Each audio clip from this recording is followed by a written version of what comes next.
burung yang bagaimana sih yang fighter itu? Nah, ya. Dia kan ngomong ngoek-ngoek. Ya. Dia ngomong ngoek-ngoek itu interaksi. Berinteraksi dengan lawan. Alasannya dia gitu. Nah, sekarang kita ngomong, kalau konslet, apakah tidak berinteraksi?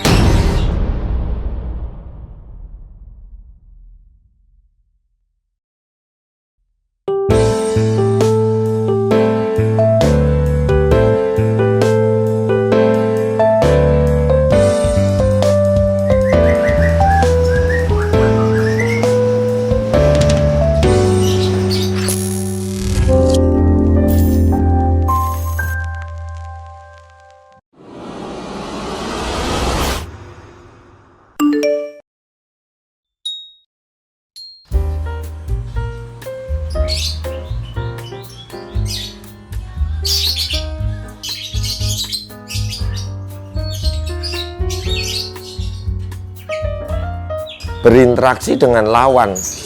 Alasannya dia gitu. Nah, sekarang kita ngomong, kalau konslet, apakah tidak berinteraksi? Dia bunyi di gantangan kan berinteraksi. Cuman karena birahi dan emosinya sudah terkontrol dan dia stabil di situ, terbiasa begitu, akhirnya tanpa ngoek. Nah, sekarang bisa nyimpulkan ngoek itu bagaimana? Burung yang belum stabil kontrol dan emosinya.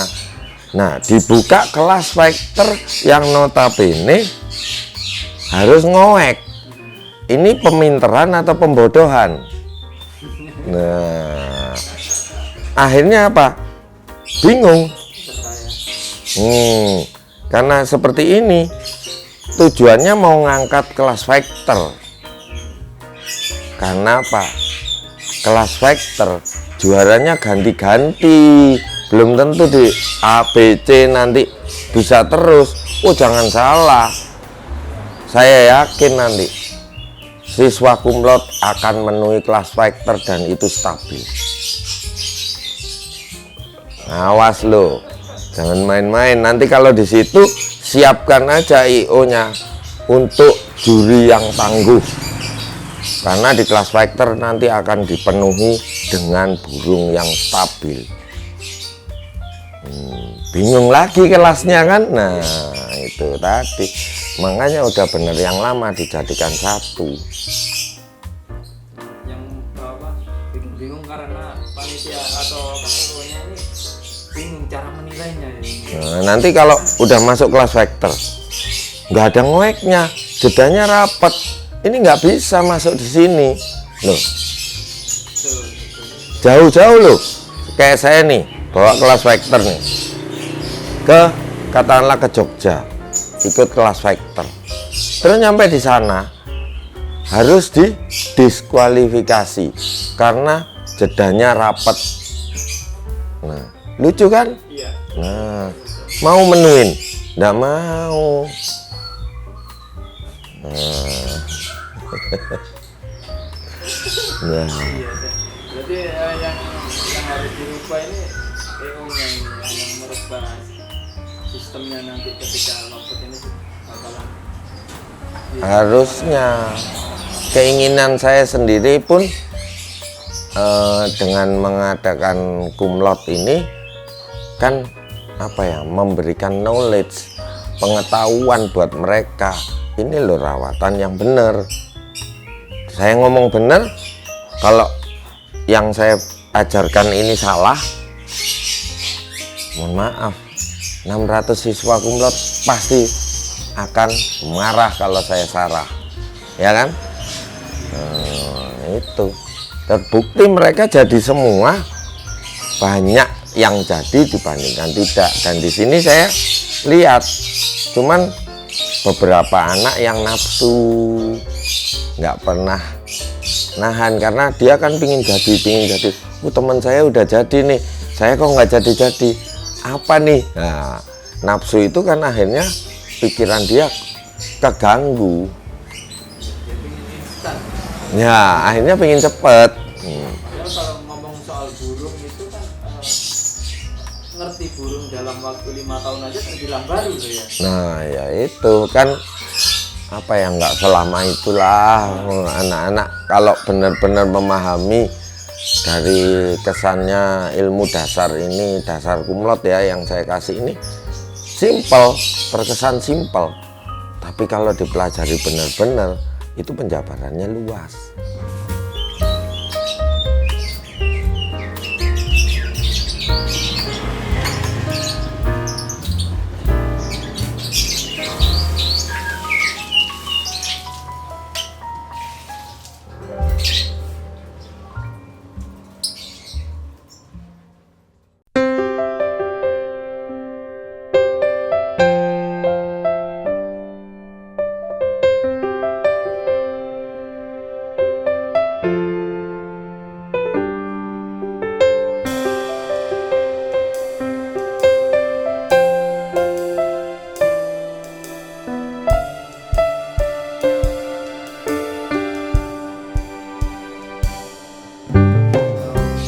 Peletakan di rumah, bagaimana caranya kumlot hot, setelah kumlot hot harus bagaimana, penempatannya di rumah bagaimana, terus hot itu yang ditaruh di tempat yang bagaimana.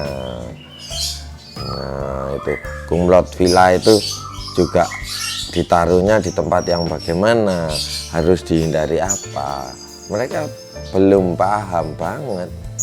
Berarti kan di kumlot ini benar-benar step by step harusnya ya, harus pelan-pelan dulu kan ya. Iya memang, kalau saya mengajarkan seperti inilah contohnya ya, saya selalu ke anak-anak itu saya kasih tahu.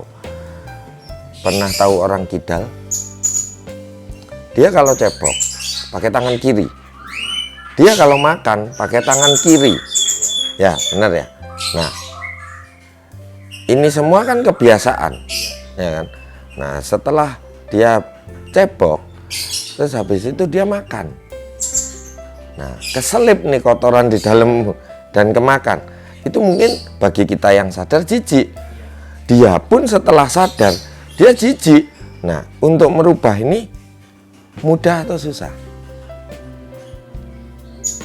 Ya susah kan bagi dia.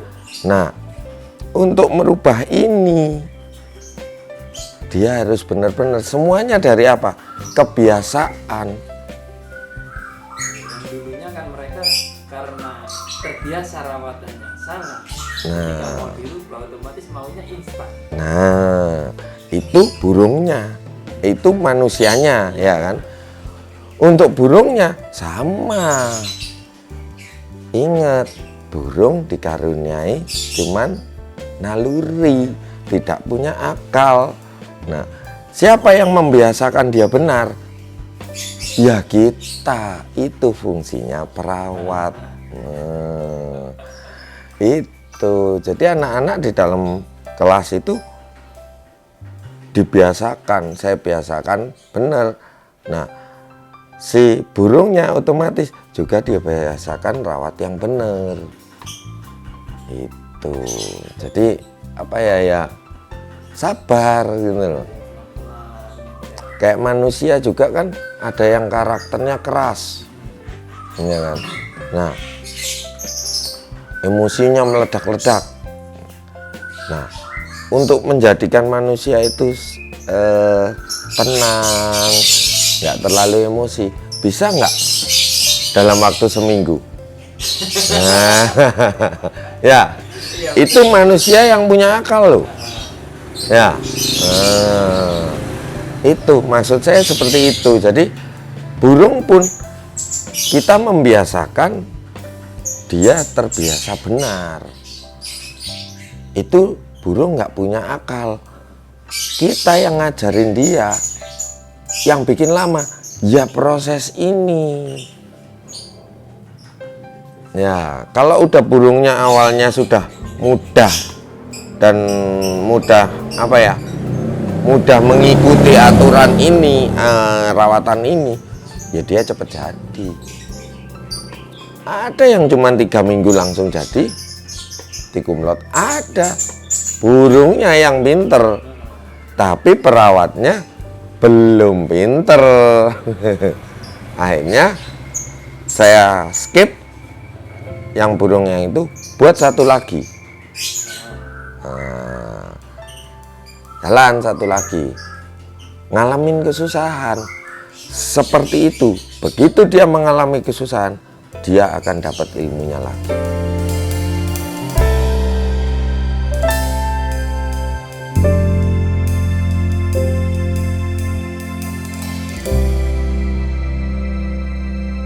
Jadi masuk di inbox, mau masuk kumlot. Ya, dia tulis data, kalau setuju dengan per bulannya 150.000. Nah, dia tulis data, saya kasih nomor rekening. Nah, nih dia transfer, baru saya masukkan ke transit. Ya, di transit ya penambahan 2 baru ya. Nah, setelah masuk transit, nanti saya kasih pelajarannya via telepon WA. Kemudian setelah itu, setelah pelajaran baru saya masukkan ke kelas. Ya, saya masukkan kelasnya kumlot ya.